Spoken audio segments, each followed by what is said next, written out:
నిరీక్షణ prayer house మరియు centre సంఘముల తరపున సమాధానకర్తయగు అధిపతి అయిన యేసుక్రీస్తు నామములో మీ అందరికీ నా శుభములు. ఈ దినపు దేవుని మాట మత్తయి సువార్త 5వ అధ్యాయం 9వ వచనం. సమాధానపరచువారు ధన్యులు, వారు దేవుని కుమారులనబడుదురు. సమాధానపరిచే పరిచర్య సరైన సమయంలో క్షమాపణ చెప్పి పగ తీర్చుకోవడానికి ఏమాత్రం ఇష్టపడకుండా బంధాలను పునరుద్ధరించి దీనత్వంతో సేవ చేస్తూ ఒకడు తన శత్రువులను ప్రేమించడం అనే విషయాలతో కూడినది.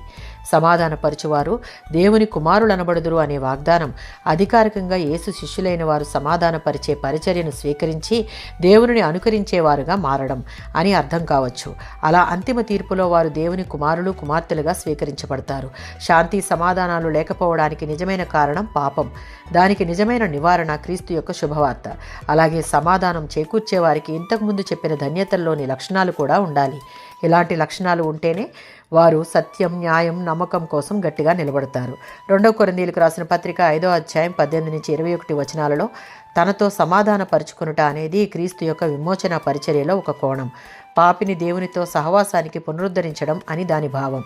మానవ జాతి పాపము, తిరుగుబాటు, దేవుని ఉగ్రతను, తీర్పును తీసుకువచ్చింది.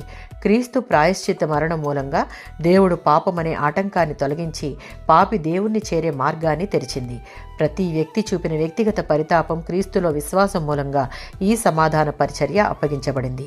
సమాధానకర్తయగు అధిపతి అయిన క్రీస్తును కలిగిన నిజ క్రైస్తవుడిగా నీవు ఉండాలి అంటే ఆ సమాధానము కలిగి ఇతరులతో సమాధానం పడే అనుభవమునకు నడిపించబడుటకు నీకెదురవుతున్న అహమును జయించే శక్తిని అందరము పొందుదుముగాక. ఆమేన్.